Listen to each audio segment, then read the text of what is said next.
मित्रांनो, जिल्हा परिषद पदभरतीचे पेपर आता सध्या चालू आहे आणि यातील लेखा या पदासाठी कोणते कोणते प्रश्न विचारले गेले होते, यातील काही प्रश्न आपल्याकडे उपलब्ध झालेले आहेत.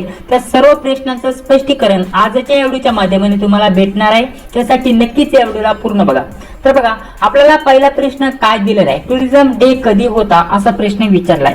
तर पर्यटन दिन सांगा बरं, पर्यटन दिन कधी असतो? तर आपल्या या प्रश्नाचं योग्य उत्तर असणार आहे 27 सप्टेंबर. ठीक आहे, 27 सप्टेंबर म्हणजेच आपल्याला लेटेस्ट हा जो प्रश्न आहे तो विचारलेला गेलेला बघण्यासाठी भेटत आहे. यामध्ये आपल्याला असा देखील प्रश्न विचारला जाऊ शकतो की 2023 चा जो जागतिक पर्यटन दिन साजरा केला गेलेला आहे त्याची थीम काय होती 2023 ची. ठीक आहे, 2023 ची थीम वरती सुद्धा तुम्हाला प्रश्न विचारला जाऊ शकतो. त्याची थीम होती पर्यटन और हरित निवेश. अशा प्रकारची जागतिक पर्यटन 2023 ची थीम आपल्याला बघण्यासाठी भेटेल. मित्रांनो, पुढील प्रश्न आपल्याला बघा काय विचारला होता, मुंबई जीपीओ वरती प्रश्न आला होता. आता थोडक्यात जीपीओ वरती तुम्हाला माहिती देत आहे. तर बघा मित्रांनो, यामध्ये जीपीओ म्हणजे काय, जनरल पोस्ट ऑफिस असा त्याचा फुल फॉर्म होईल. ठीक आहे, जनरल पोस्ट ऑफिस असा जीपीओ चा फुल फॉर्म आहे. आता पोस्ट ऑफिस वरती आपल्याला एक प्रश्न विचारला गेला होता. एक्झॅक्टली पूर्ण क्वेश्चन मला व्यवस्थित समजलेला नाहीये, परंतु मुंबई जीपीओ वरती तुम्हाला सविस्तर माहिती देत आहे. यामध्ये सर्वात महत्त्वाचा प्रश्न तुम्हाला विचारला जाऊ शकतो की भारतात किती पोस्टल जीपीओ आहेत? तर एकूण 23 पोस्टल जीपीओ आहेत भारतामध्ये. आणि त्यासोबत अजून एक महत्त्वाचा पॉइंट यामध्ये येत आहे मित्रांनो की जीपीओ बीटी. ठीक आहे, आता आपल्याला असा प्रश्न विचारला जाऊ शकतो की जीपीओ बीटी, ठीक आहे, जीपीओ बीटी कधी झाला? तर आपल्याला एकतर तारीख विचारली जाऊ शकते, नाहीतर वर्ष विचारले जाऊ शकते. या प्रश्नाचं उत्तर असणार आहे 2 एप्रिल 1991 साली. ठीक आहे, जीपीओ बीटी कधी झाला? 2 एप्रिल 1900 साली.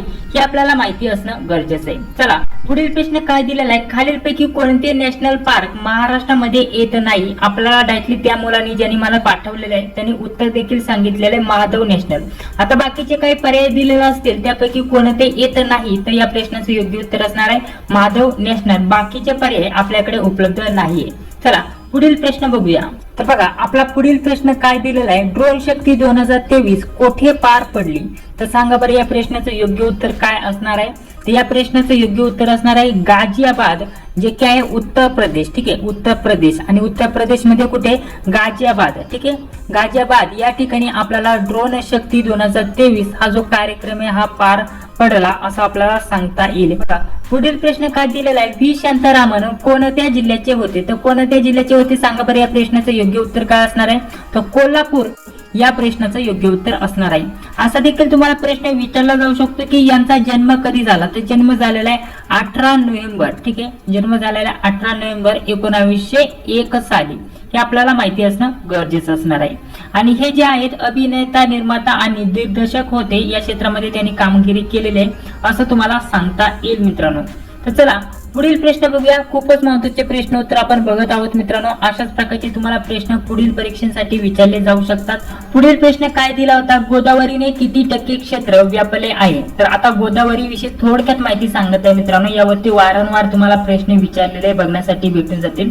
आता प्रश्न तुम्हाला कसे विचारले जातात? सर्वात महत्त्वाचं, आता गोदावरीचे जुने नाव काय असा प्रश्न तुम्हाला विचारला जातो.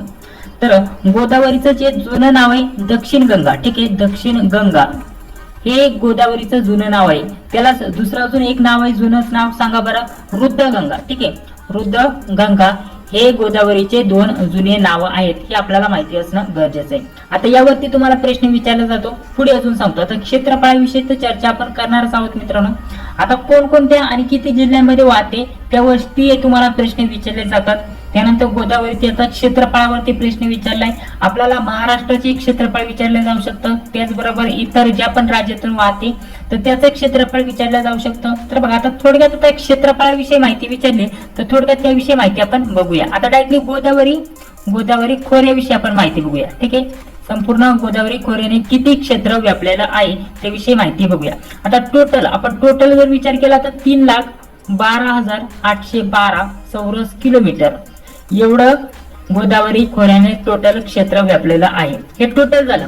तर यातील महाराष्ट्राने, ठीक आहे, म्हणजे महाराष्ट्रामधील किती व्यापलेलं आहे, यातील महाराष्ट्रामध्ये जर विचार केला तर 1,52,199 चौरस किलोमीटर एवढं क्षेत्र व्यापलेलं आहे.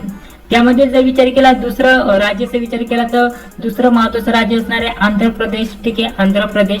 तर आंध्र प्रदेशचा जर विचार केला तर आंध्र प्रदेशमध्ये 63,201 चौरस किलोमीटर एवढं व्यापलेलं आहे. पुढील जर विचार केला तर पुढे सांगा काय आहे, मध्य प्रदेश. ठीक आहे, मध्य प्रदेश. तर मध्य प्रदेशमध्ये किती व्यापलेलं आहे, 65,255 चौरस किलोमीटर. पुढे जर विचार केला तर पुढे आहे ओडिसा. ठीक आहे, ओडिसा. तर ओडिसामध्ये किती व्यापलेलं आहे सांगा बरं, 17,752 चौरस किलोमीटर.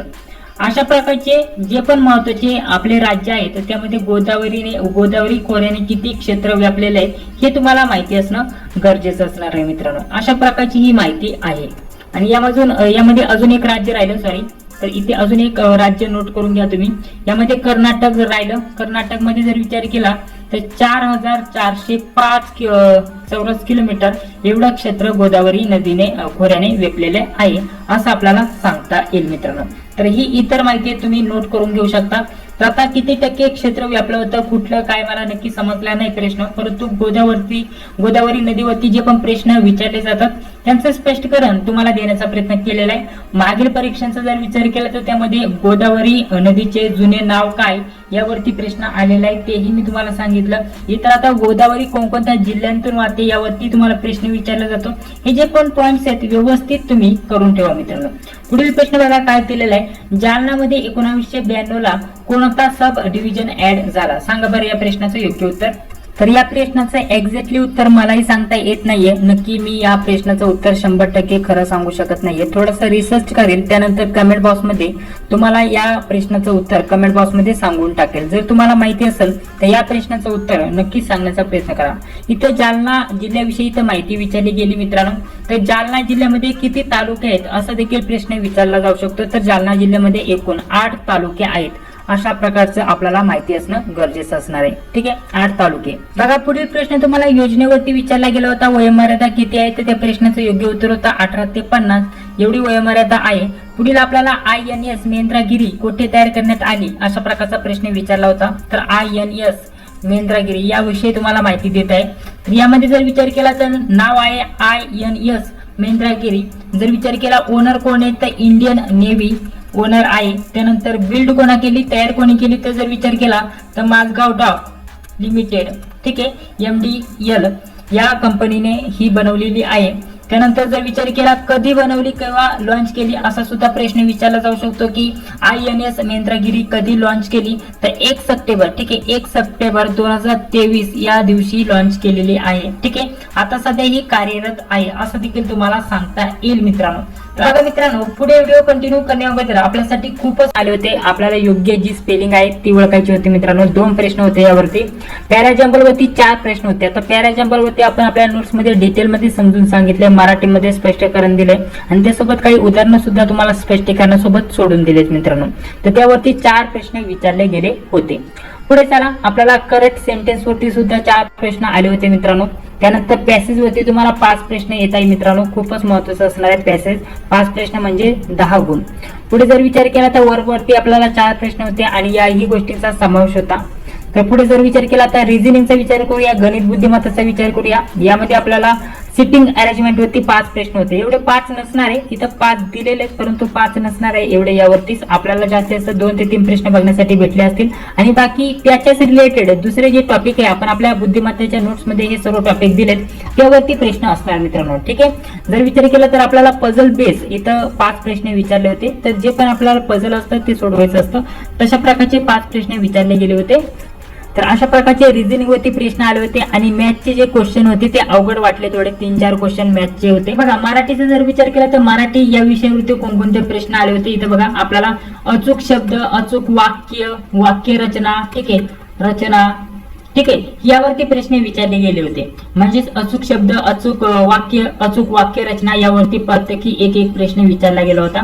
अशा प्रकारचा म्हणजेच टोटल जर विचार केला तर अचूक शब्द 2 होते असं म्हणणं होतं आणि टोटल 4 ते 5 प्रश्न विचारले गेले होते.